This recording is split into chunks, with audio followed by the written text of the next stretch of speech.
So I bought it.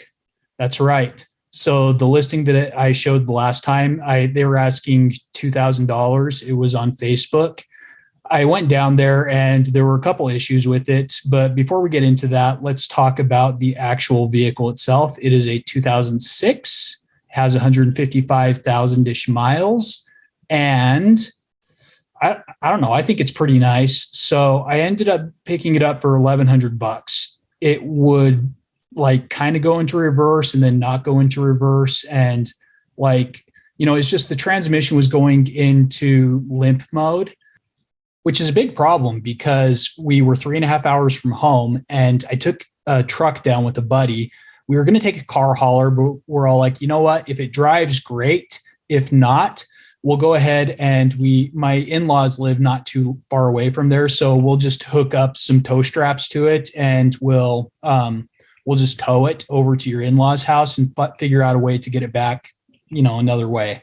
I guess that we were hoping that we could just drive it back. So I go ahead and start driving. And as I said, it was in limp mode. It would only go up to like third or fourth gear. So like at 55 miles an hour, I forget how many revs I was turning. It was like 4,000 RPM. Not something that I was thrilled about, but I guess, I don't know if this was like someone telling me don't drive home or if this was Providence, but there was like this big snowstorm and I had to drive over this little mountain pass and stuff. And like the tires were good, not a problem for the vehicle itself. But because of the snowstorm, like I couldn't go over 50 miles an hour anyway, because it was a little bit too dangerous. Like everybody was creeping along. We're talking like, one of those whiteout situations. So luckily there wasn't that much traffic on the road and my buddy just, trailed behind me. And we figured if it breaks down on the side of the road, we'll park it, drive you home because it was night by that time.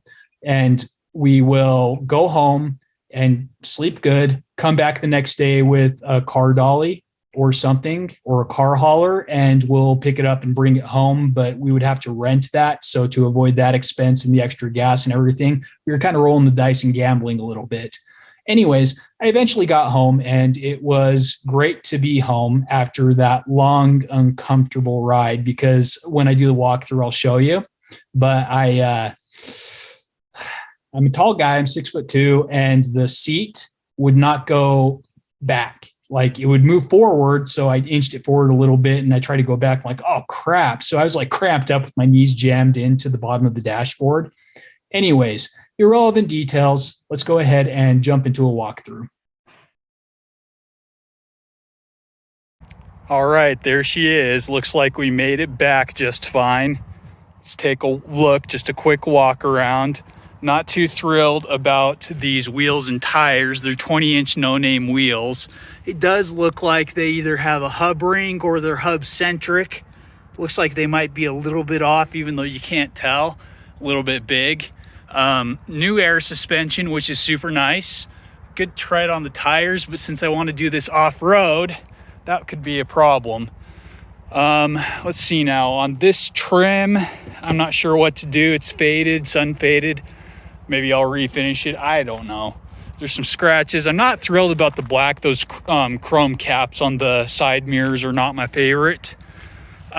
Really, overall, the only parts on the paint that are a problem that I've seen are right here, as I said, and then up on top, there's, all along the roof, there is some oxidation going on, some of it all the way through the clear. Let's take a look. I really don't like this chrome stuff, and a lot of it looks like it was aftermarket, or maybe it was just sitting there. This all looks aftermarket. This is crap you just buy at AutoZone. I used that before when I was a teenager. So new air suspension, little bit of rust that I see up there. The only body damage that I have seen is right here on the back bumper. It drove home okay. Like the transmission was in limp mode and I probably shouldn't have driven it, but whatever. It's just I had to get it back. There's a crack in the windshield too. To me, this looks like an aftermarket windshield anyways, which would mean that it does have the cold climate package. However, I don't think that that is one that has the little nano tubes through it for the heated front windscreen. The grill is a little bit beat up. Who cares? It's a grill. I'm going to be turning this off-road. One thing I'm not really pleased about, it looks like he took these apart. You can kind of see here where there's oxidation, but I think that he used the gum stuff. I've used that before to take apart headlights where you bake them in the oven. You know, you put the little Land Rover thing on there, but you can see bubbles in the vinyl.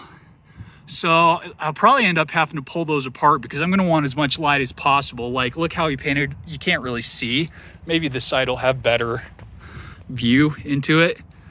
I mean, the whole reflector back there for those beams are, he painted them black. So I'll probably have to redo the headlights. Don't like the chrome bezel here for the air intake. So overall, especially with the wheels and everything, I think that with this car, it's the classic thing that you find with younger people that like cars, but they're all about the aesthetic over mechanical.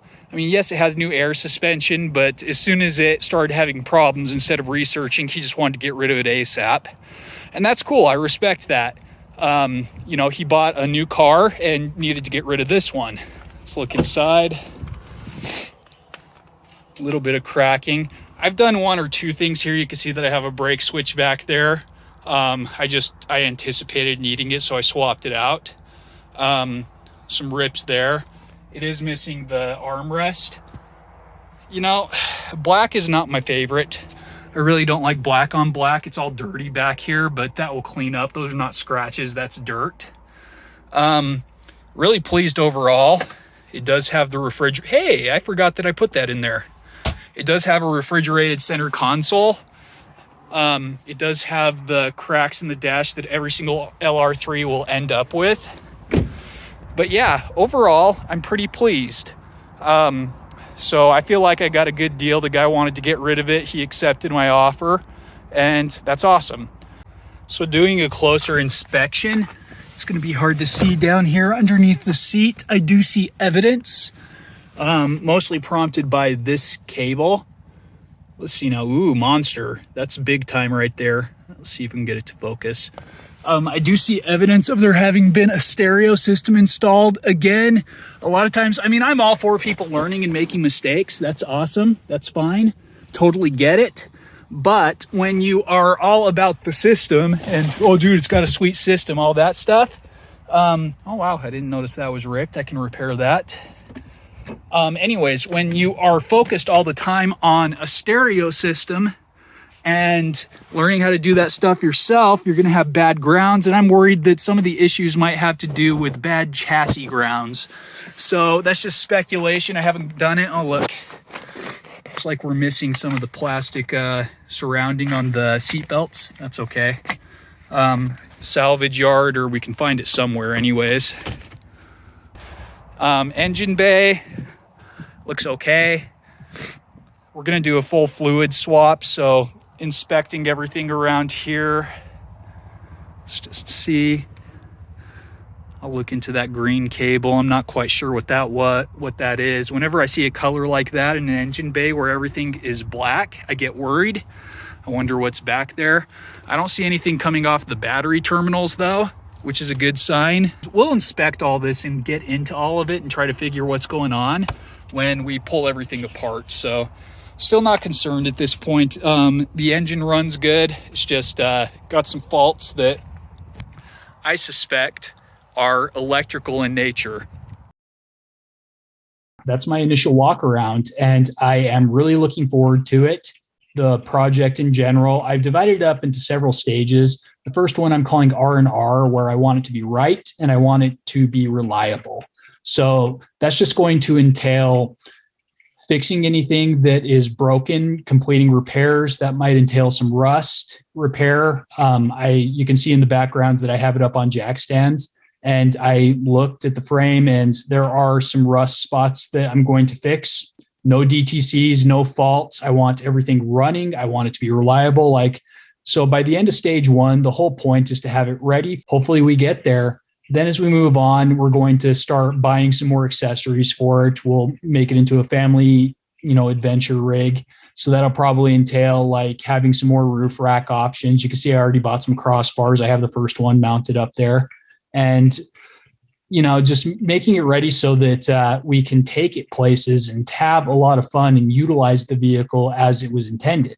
And then after that, we'll start to get more into bigger off-road capability. But I'm really looking forward to it. And I think it's going to be a great beater rig when I'm done. Probably a little bit too nice to be a beater, but we'll see. So thanks for watching, and I hope that you enjoy what I'm doing with this.